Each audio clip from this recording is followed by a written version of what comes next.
For today's video guys, pag-uusapan natin itong sa SpayLater na problema ngayon ng karamihan sa atin.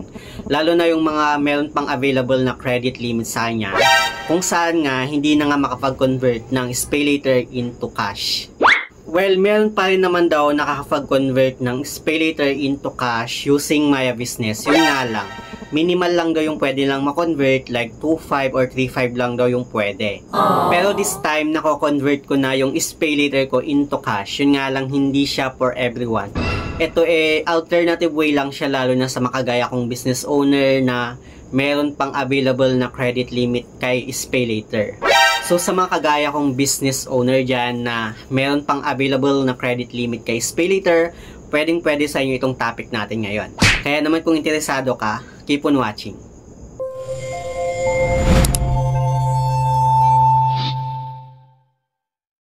Hi guys, it's Ciel Mariano and welcome back to my YouTube channel.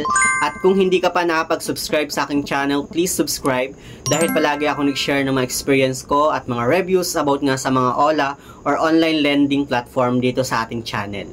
So yung topic nga natin ngayon ay ito nga sa SpayLater na problema nga ng karamihan sa atin na i-stock na lang yung available na credit limit nila since hindi na nga makapag-convert ng SpayLater into cash. Pero this time guys, meron naman akong ituturo sa inyo na alternative way, lalo na sa mga kagaya kong sari-sari store business owner para maging cash yung ating SpayLater. Pero bago yon, pag-uusapan muna natin itong mga trader na nagko-convert ng SpayLater into cash since hindi na nga gumagana, 'di ba, yung SpayLater into Maya Business. Pero meron pa naman daw mga user ni Maya Business na nakakapag-convert ng SpayLater into Maya Business. Yung nga lang, minimal lang yung pwede nilang ma-convert, like 2.5 or 3.5. Pero meron din namang mga trader na nagko-convert ng SpayLater into cash. Yung nga lang, sobrang laki naman ng kinakaltas nila or sobrang laki ng kanilang fee. Like for me ha, parang umutang ka lang din sa OLA ng 7 days. Kasi tatanggalan ka na ng fee, tapos babayar mo pa yung interest doon kay SpayLater mo. Pero yun parang okay naman siya na magpa-convert sa mga trader kung kailangan mo talaga ng cash. But then guys, advice ko lang sa inyo, no, bago kayo magpa-trade or magpa-convert ng SpayLater into cash sa mga trader, make it sure na mag-background check muna kayo dun sa trader kasi ang daming mga naglipana na mga scammer na nagpapanggap na trader. Pero sa akin guys, no, hindi na ako nagpapa-convert sa mga trader ng SpayLater ko kasi medyo nakakatakot din talaga na magpa-convert. And meron naman akong alternative way para maging cash yung ating SpayLater kasi mostly talagang kailangan ko ng cash. But then, buti na lang talaga at na-discover ko nga yung ganitong way na to na i-share ko sa inyo, lalo na guys, no, sa mga sari-sari store business owner. Meron kasi akong available na credit limit dito kay SpayLater which is 13,000 plus at hindi ko nga siya magamit kasi nga hindi na nga makapag-convert ng SpayLater into cash. So, ang ginawa ko, kinalikot ko yung Shopee tapos naganap ako ng mga shops doon kung anong pwede kong bilhin doon para magamit ko siya at may benta ko siya as cash. And then na-discover ko na may nagbebenta pala doon ng mga like yung mga pwedeng ibenta sa sari-sari store, mga halimbawa yung mga sabon, mga ganyan or mga noodles. So ako, chinek ko yung shop na yon at nakita ko nagla-live yung seller doon. So, hinanap ko yung mga binibenta lahat. Ang dami ng mga items doon na pwede kong mabili at pwede ko siyang ibenta dito sa tindahan ko. Kasi nga, sari-sari store business owner nga ako. And yung tindahan yun guys, no, ay si Ross Grocers. Ayan siya guys. Ilalagay ko lang dyan sa may screen yung kanilang shop. Or ilalagay ko na lang sa may description box or sa may comment section yung link ng kanilang shop para mahanap nyo in case na gusto nyo bumili ng mga legit na item. Kasi sobrang legit sa kanila, dumating na nga yung mga items sa akin at sobrang tagal pa ng expiration niya talaga.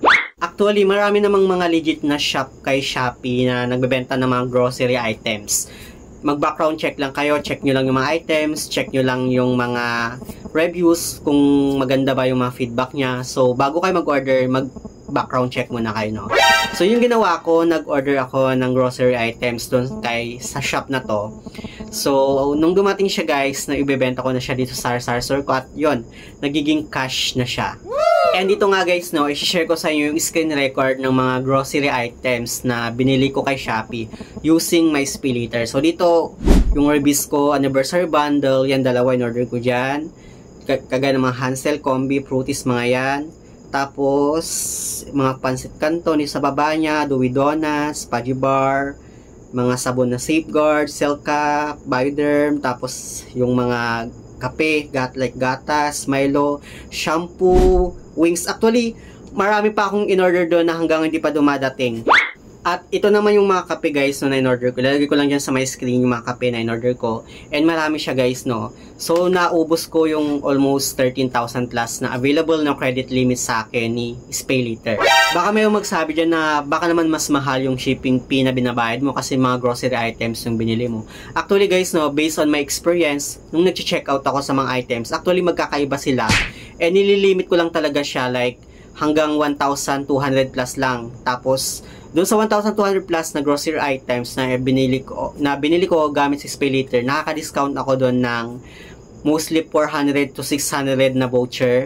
And para ma-sure talaga yung quality ng grocery items na gusto mong bilhin, pwede mong gamitin si SpayLater sa mga mall like Pure Gold. I think nag-a-accept sila ng QRPH. Wala kasing Pure Gold dito sa amin so hindi ko sure. Pero I think nag-a-accept talaga sila. Basta check nyo lang guys no. Kasi yung kakilala ko, nag-grocery nga siya sa CSI Mall, hindi siya Pure Gold. Pero nagamit niya yung SpayLater niya. So, check nyo lang yung QR ng grocery bago kayo magkuha ng mga items, no? Check nyo yung QR dun kay Shopee, scan nyo dun. Then, pag lumabas yung SpayLater means nag-accept sila ng SpayLater. Dito kasi sa amin, walang mga grocery store na nag-accept ng QRPH. So, no choice ako kundi kay Shopee ako bumili ng mga grocery items. But so far, legit naman yung store na pinagkukuhanan ko ng grocery items. Kasi nagla-live sila sa Shopee at nung dumating nga yung mga items dito sa akin, chinek ko yung mga expiration niya. Sobrang tagal pa ng expiration niya. Like 5 months, 6 months before sila ma-expire yung mga pansit canton, ganon.